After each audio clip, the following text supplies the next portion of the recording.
I got to the hotel 15 minutes early. Not like me at all. I'm usually a right-on-the-dot kind of guy. But that night, something told me to show up early. Maybe it was intuition. Maybe it was just guilt from missing her last work thing. Either way, I thought surprising Emma at her company's annual gala would earn me some points. A smile. A kiss. Maybe even one of those proud introductions, "This is my husband, always supporting me." The kind of moment that makes the boring parts of marriage worth it. But that's not what I got. I remember checking my watch as I walked through the hotel lobby. 6:45 p.m. The place was beautiful. Crystal chandeliers, marble floors polished enough to reflect your thoughts, and music playing so softly it felt like it was part of the air. I adjusted my tie in the mirrored elevator wall, ran a hand through my hair, and hit the button for the 7th floor, where the banquet was being held. The elevator was empty. For a second, it was just me and the low hum of motion. I checked my phone. Still no text from Emma. She told me earlier that she might be a little busy right before the presentation. Said she'd meet me inside. The doors opened, and everything changed. Emma was standing just outside the elevator, her back partially turned. She was mid-laugh, head tilted just slightly, the kind of laugh you don't fake. The kind that makes your shoulders relax and your eyes shine a little. Except she wasn't laughing with me. Tyler was next to her.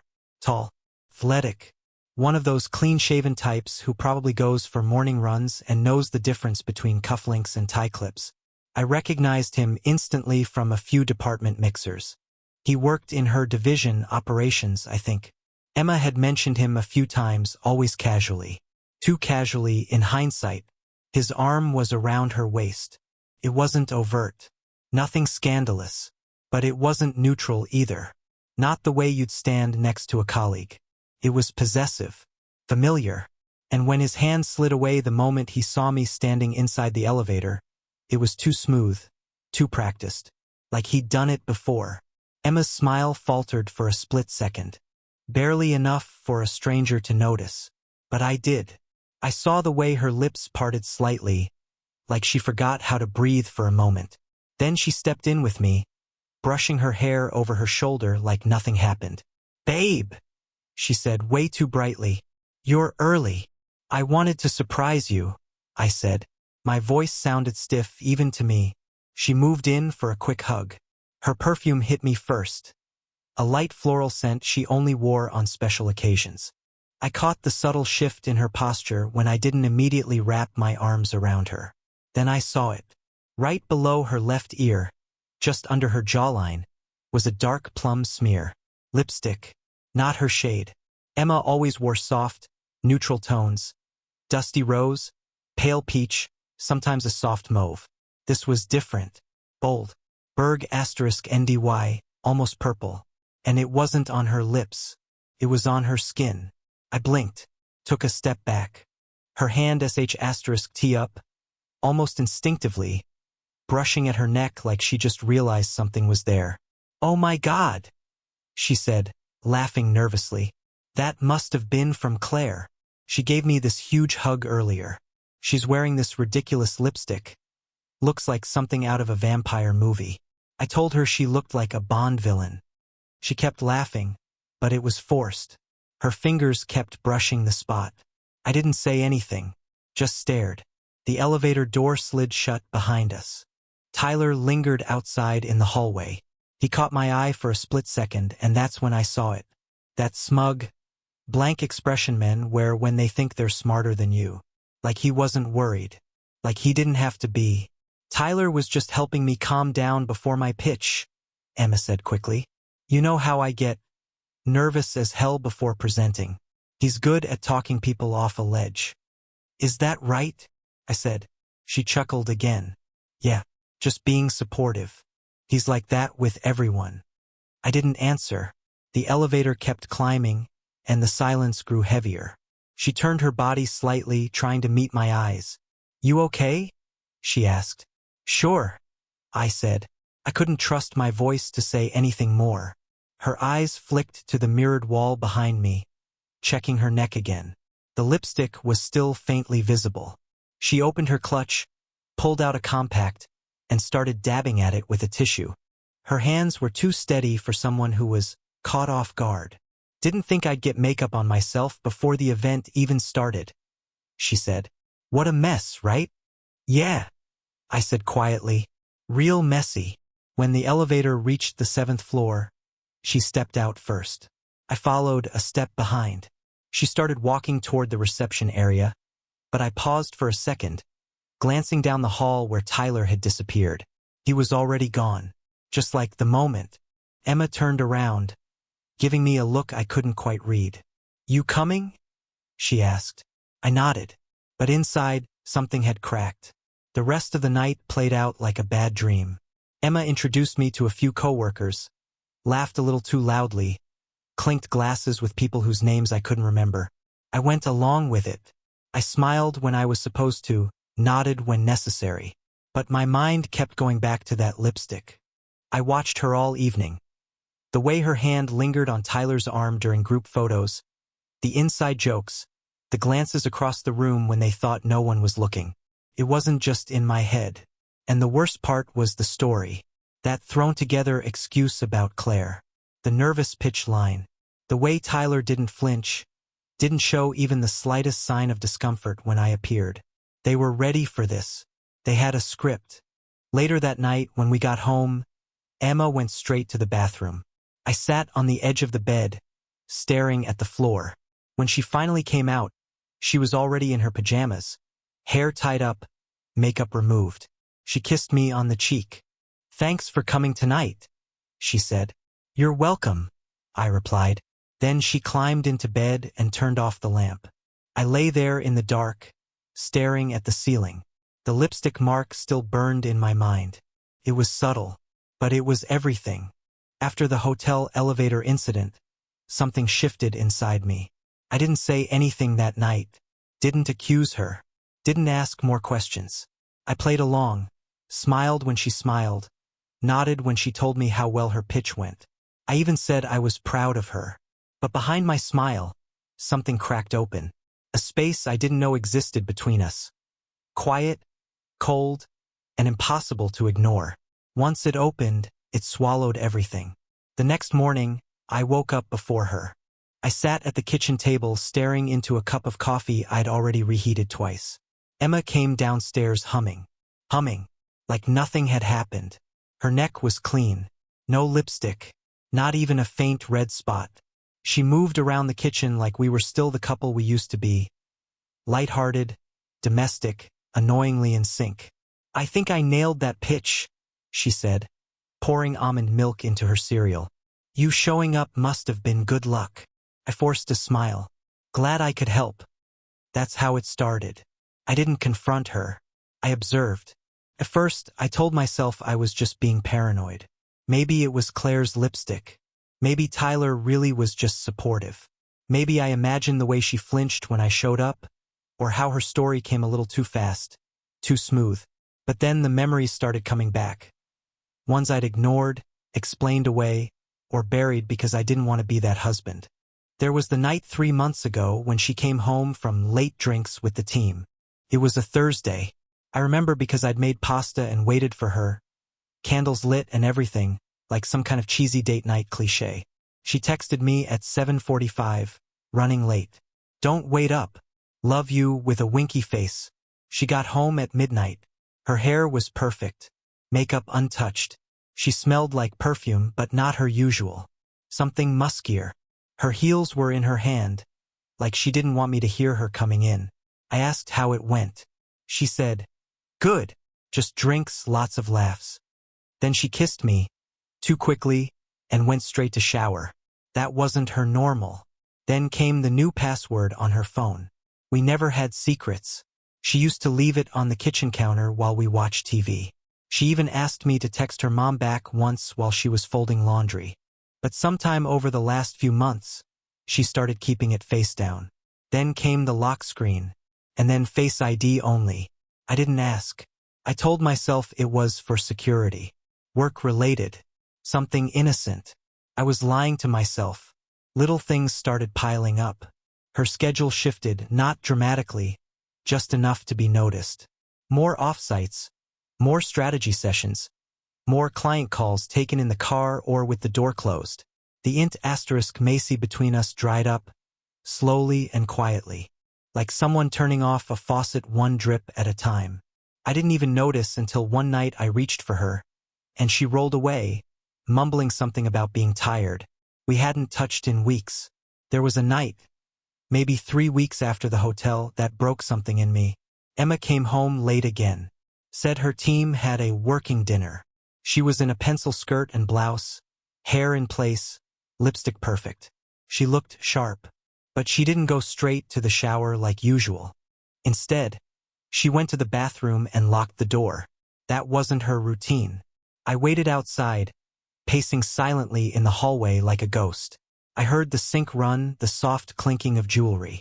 When she came out 20 minutes later, she was already in her pajamas, face freshly washed. I noticed her wedding ring was missing. It was sitting neatly on the nightstand. She saw me looking at it. "Oh," she said casually. I took it off to wash my hands. Forgot to put it back on.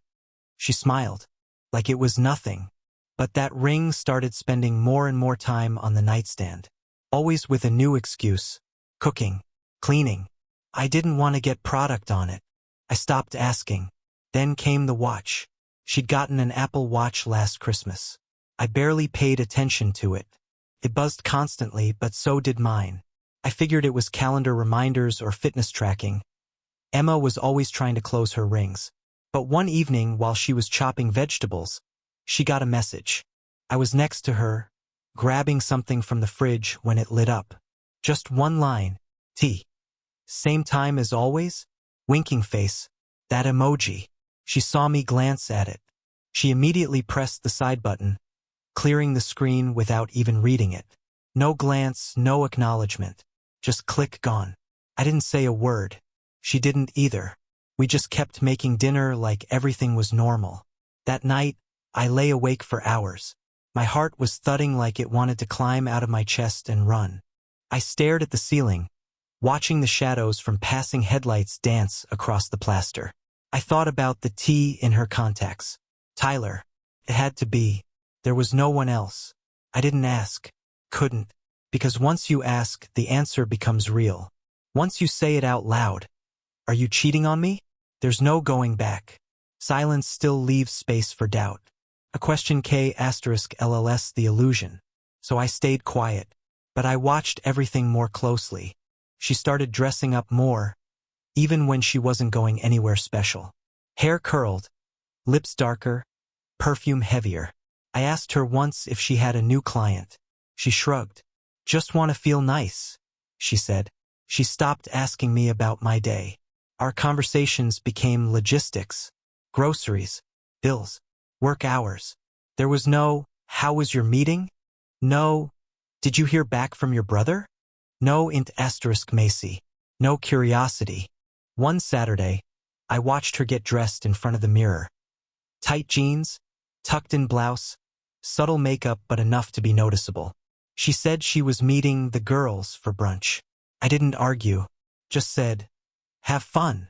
But my gut twisted the second she walked out the door. That afternoon, I checked her iPad, the one she barely used. I knew her Apple ID password. We'd set up everything together years ago. Shared calendar, shared apps, shared everything.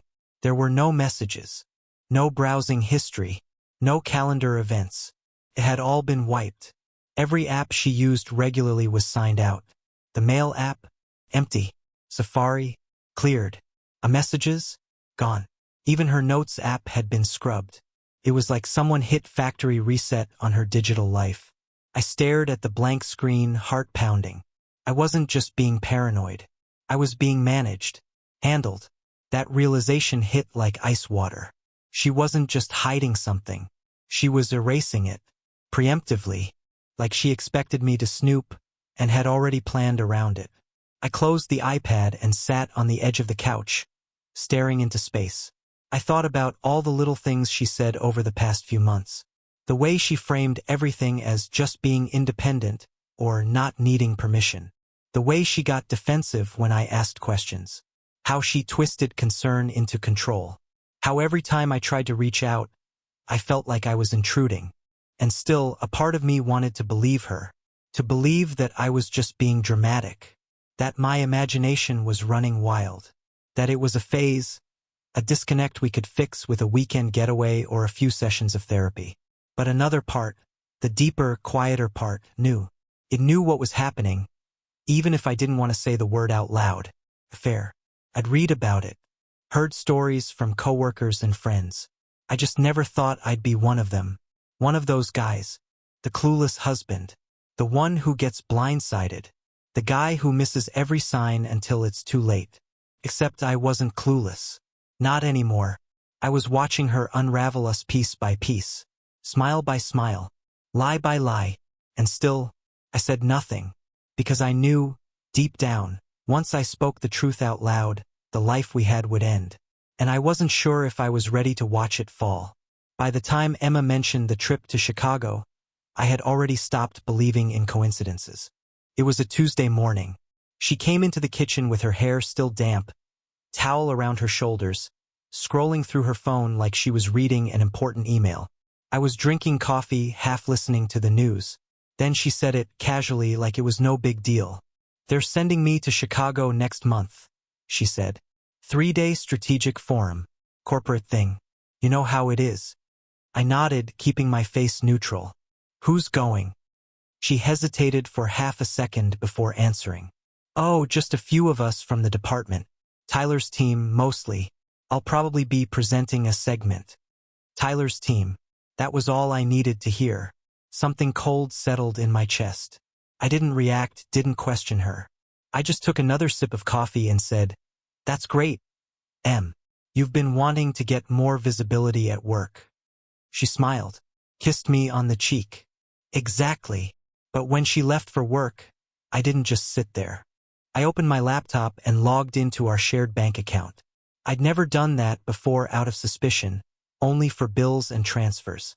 This time, I was looking for something specific, patterns, charges, anything that didn't fit. It didn't take long. 2 days earlier, there was a charge from a luxury hotel in downtown Chicago. Not a chain. Not business class. This one was famous for romantic escapes. Candlelit suites. Jacuzzis with skyline views. I recognized the name because we'd once looked at it for our anniversary trip, before she claimed she was too busy. Now it was booked. Under her card. 2 guests. My first reaction wasn't anger, it was disbelief. The kind of numb disbelief that makes the world feel slightly tilted, like gravity just shifted. I closed the browser and reopened it twice, thinking maybe I was seeing something wrong. But no, it was right there, clear as daylight. 2 guests. And then something darker hit me. A mix of humiliation and quiet fury. She wasn't even trying that hard to hide it. That's what stung most. I could have confronted her right then. I almost did. My fingers hovered over my phone, ready to call her office. But a voice in my head said, "Not yet." If I accused her, she'd deny it. She'd twist it, gaslight me, make me feel like I was losing it. I needed proof, undeniable, objective proof. So I reached out to someone I hadn't spoken to in a while. Ben. Ben and I went to college together. He worked in IT, specifically cybersecurity, for a major corporation. Coincidentally, the same company where Emma worked. He was one of the few people I trusted completely. I texted him, "Hey, you still in the IT department over at E&M Group? Need to ask you something kind of serious." He called me 5 minutes later. "What's up, man? You sound tense." "Ben," I said, trying to keep my voice steady, "I need a favor, and I wouldn't ask if it wasn't important." "All right." He hesitated. "What kind of favor?" "I need to know if there's an official company forum in Chicago next month." There was a pause on the other end. Then he said, No, not that I've heard.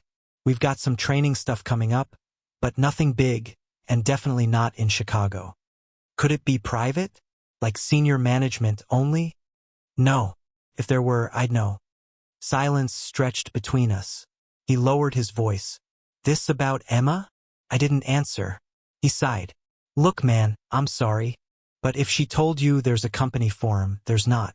I can confirm that much." "Thanks," I said quietly. That's all I needed. When I hung up, My stomach dropped. I sat there for a long time, just staring at the countertop, tracing the edge of my mug with my thumb. The house felt unnaturally quiet, like it knew something I didn't want to admit yet. That night, Emma came home glowing. She was chatty, animated. "Guess what?" she said, setting her bag down. "They confirmed my flight. I'm leaving the 14th. "That's soon," I said, masking my voice. "Yeah, I'm kind of excited. It's been forever since I traveled for work."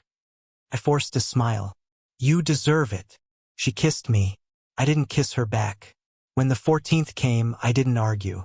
I drove her to the airport like a perfect husband, helped her with her bag, hugged her, even said, "Good luck with your presentation." She smiled and said, "You're the best." I watched her walk through security, pretending everything was fine. She turned once, waved. I waved back. The moment she disappeared past the checkpoint, I walked straight back to my car and got on the highway. 12 hours of asphalt, coffee, and silent rage. By dawn, I was in Chicago. I checked into a cheap roadside motel a few miles away from the hotel she'd booked. I sat in the parking lot for almost an hour, rehearsing what I'd say if I saw her. Would I confront her? Wait for her to lie first? Maybe walk up mid-breakfast and say her name, just to watch her face collapse. But I didn't. Not right away. I wanted to see. At 8:13 a.m., I saw it. Tyler's car. I knew it instantly. Same sleek black Audi, the one from the office parking lot I'd noticed before. It pulled into the luxury hotel's valet line. I parked across the street, heart hammering so hard my hands shook. He got out wearing a crisp navy blazer, no tie. He popped the trunk, grabbed a small duffel, and walked inside. 10 minutes later, I saw her. Emma.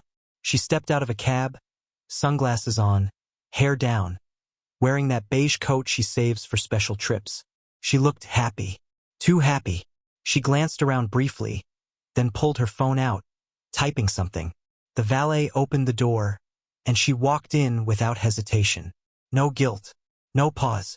I waited another 20 minutes before walking into the lobby. The place smelled like expensive perfume and vanilla candles.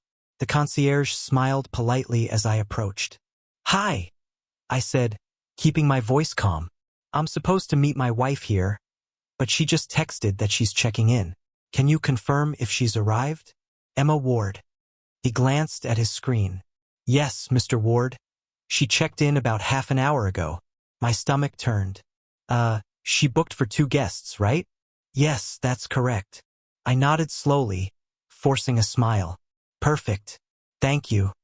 Then I turned and walked out. I didn't storm up there. Didn't demand to see her. Didn't break anything.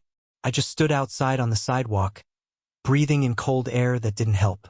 The city moved around me, people rushing past with coffee cups and suitcases, and there I was, just standing there, watching my marriage dissolve quietly in the middle of downtown Chicago. I took photos of the car, the reservation screen on my phone, the hotel name reflected on the glass door. I documented everything not because I needed revenge, but because I needed reality. Something tangible to prove I wasn't crazy. Then I got in my car and drove home. No screaming, no confrontation, no closure, just silence. I didn't tell her I'd been there. I didn't tell anyone. But that night, when she called from the hotel room, pretending she was exhausted after meetings, I listened carefully to the background noise. Muffled laughter. A man's voice. "Room service." I said, "You sound happy." "I am," she replied. "It's been such a productive trip." "Good," I said quietly. "I'm glad." She hesitated. "You okay?" "Yeah." I lied. "Everything's fine." But in that moment, I knew something had ended.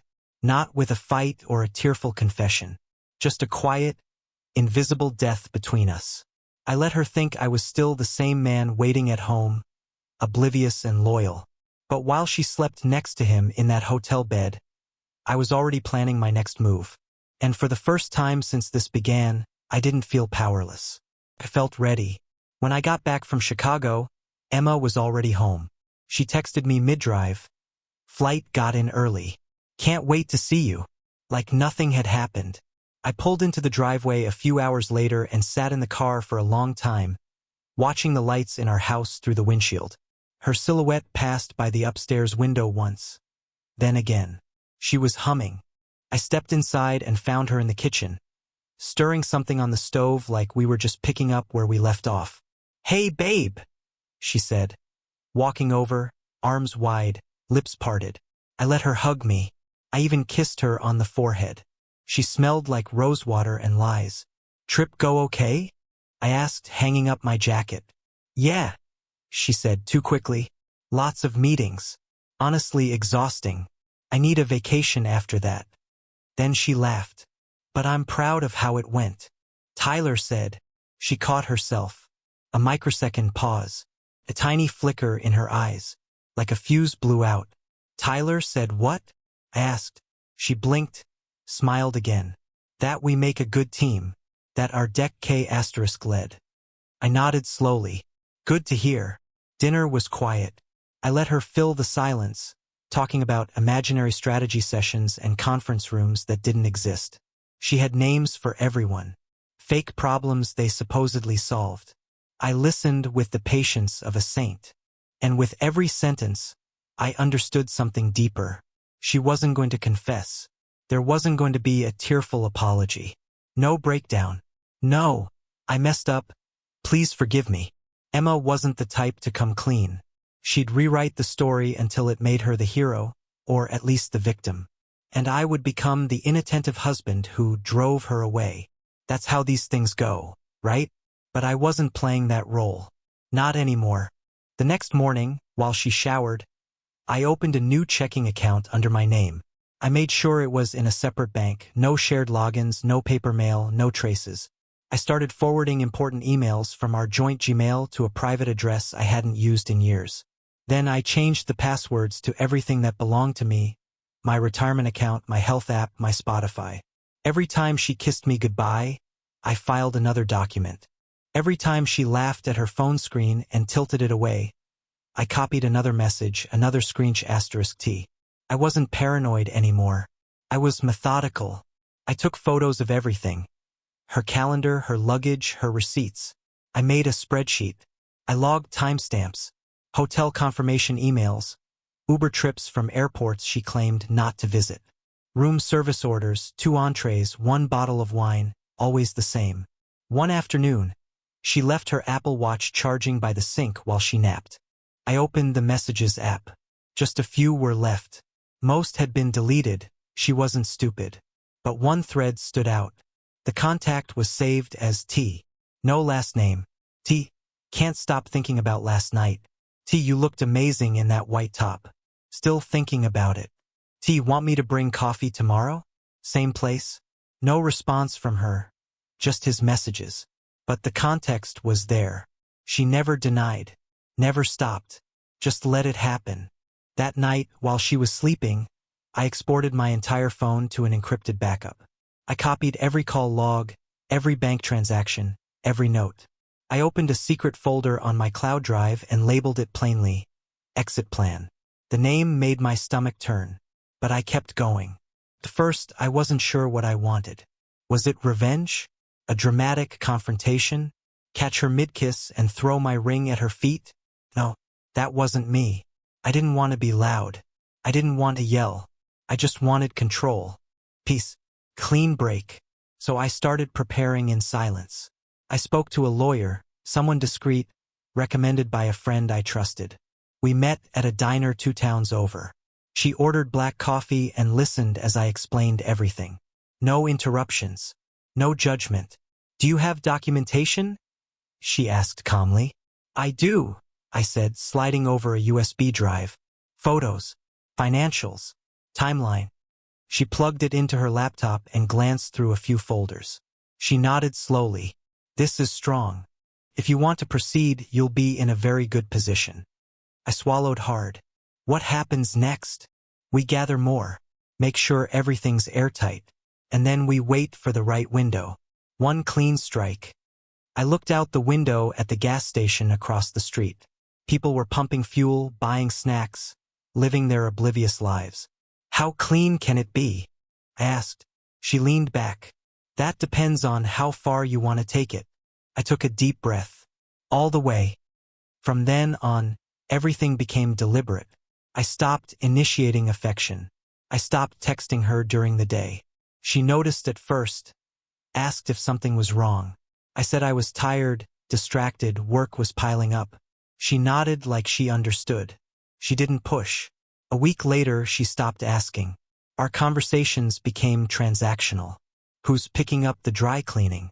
Did you pay the utility bill? Should we reschedule dinner with her parents? I gave short answers. She gave shorter ones.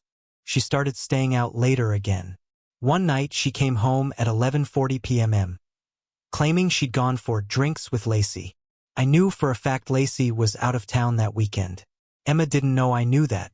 Another night, I found a hotel keycard in her purse. It didn't have a name on it, but I recognized the logo. Same one from Chicago. She must have forgotten to take it out. I left it where I found it. The next morning it was gone. She never mentioned it. Neither did I. I started printing things, making hard copies of bank statements, text logs, email threads. I bought a simple document safe and hid it in the back of our garage under a pile of paint cans. Inside were copies of every piece of evidence I'd gathered. I didn't know if I'd need them, but if I did, I'd be ready. I also started noticing how **led she was at pretending. When we were around friends or family, she was perfect. Smiling, engaged, affectionate even. She'd touch my arm during conversations, laugh at my jokes, call me babe in front of her mother. It was a performance, and I let her perform, because the more she acted, the more she revealed. I watched her carefully, not out of jealousy but out of study. I learned her new tells. The way she deflected questions with charm, the way she shifted blame before it was even assigned. Emma had become a version of herself I didn't recognize. Or maybe I just never saw her clearly to begin with. That thought haunted me more than any photo, any message. Had I missed it all? Or had I chosen to? One morning, she mentioned a new project, another offsite, probably 2 nights. When? I asked, pretending to scroll through email. Next Friday. I might have to leave Thursday night, actually. Same place as last time? She hesitated just a beat too long. No, different city. Might be Denver this time. Or Houston. It's not finalized yet. She didn't look me in the eyes. Later that day, I checked her calendar. There was nothing blocked off. No meeting invites. Her work trip didn't exist. That was the moment I knew it was time. The plan was almost finished. The timing just had to be right. I sat at the kitchen table late that night, lights off, just the hum of the refrigerator and the low ticking of the clock above the stove. My ring felt heavy on my hand, not in a romantic way but like a weight, like a warning. I turned it slowly, then slid it off. I held it between my fingers and stared at it for a long time. Then I set it down next to my coffee cup, and I started writing a list, not of what I'd lost, but of what I still had and what I was taking back. The morning she left for her next business trip, everything felt still, unnaturally still. It was early, just past 6, and the sky outside was still the color of steel wool. Emma moved around the house with mechanical precision, dragging her carry-on across the hardwood floor, tapping her phone like she was checking confirmations. She barely looked at me as I leaned against the doorframe, sipping coffee. "You sure you don't want me to drop you off?" I asked, voice calm, flat. She gave me that same careful smile she always used now. Not too warm, not too distant. Just right. "Nah, I've got the rideshare coming. No point in both of us getting up early." I nodded, pretending to check my phone. "Text me when you land." "Of course," she said, grabbing her travel mug. "Love you." She said it like it was just muscle memory, the way you say bless you after someone sneezes. "Love you too," I said, lying for the last time. I watched from the upstairs window as she wheeled her bag down the front path. She glanced around, like she was making sure the coast was clear, then got into the car and was gone. I didn't waste a second. I locked the door behind her, not just the handle but the deadbolt, the smart lock, the chain. Then I set my coffee down and opened the desk drawer where the envelope was waiting. Crisp, thick, and perfectly prepared. The divorce papers. Filed, signed, notarized. Copies for her. Copies for me. And one for the server. I called my attorney. "She's gone," I said. "Now." Her voice was clear, steady. "He's on the way." The next few hours passed like a slow-motion version of a heist scene. I changed every password, bank accounts, cloud storage, streaming services, even the Netflix profile we used to argue about. I disabled her access to our shared folders, revoked her authorization from utilities, removed her name from insurance, and rerouted mail to my new address downtown. A temporary place I'd secured weeks ago just in case.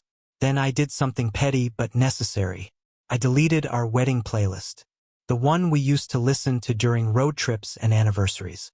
I deleted the Spotify list named Us, cleared the saved songs from her phone via the shared account, and changed the name of my Bluetooth devices from Mark's AirPods to simply M. It was symbolic and a little satisfying. After that, I took out the moving boxes I'd prepped and began packing. Not my things, hers. I had memorized where everything was. The jewelry drawer, her office files, the shoes stacked in labeled boxes like museum exhibits. I packed with care, no damage, no mess. Just quiet precision. Some of it stung. The framed photo of us from our second anniversary in Charleston. The his and hers mugs her sister gave us. Her old university sweatshirt I used to wear when it got cold. All of it went into neatly labeled boxes. I stacked them by the front door, then stepped back and looked at the pile. It felt like watching someone move out of a life, or maybe watching a ghost finally leave the house. By 4 p.m., the server confirmed the delivery. He had handed her the documents at the hotel where she was staying. With Tyler. She'd opened the door in a robe, he said. Looked confused, then pale. He said she took the envelope, said nothing, and quietly closed the door. Documents served. No issues. That was all I needed to hear. The text started about 2 hours later. First it was, "Emma. Hey, what is this?" Then, "Emma. You can't just blindside me like this." Then, "Emma. Mark, seriously. Call me. We need to talk." I didn't answer. I turned my phone off and slid it into the drawer next to her wedding ring. The one she hadn't worn in weeks. I wasn't done yet. That night, I sat at my laptop with everything I had. Screensh *TS, travel receipts, GPS data, photos, time logs.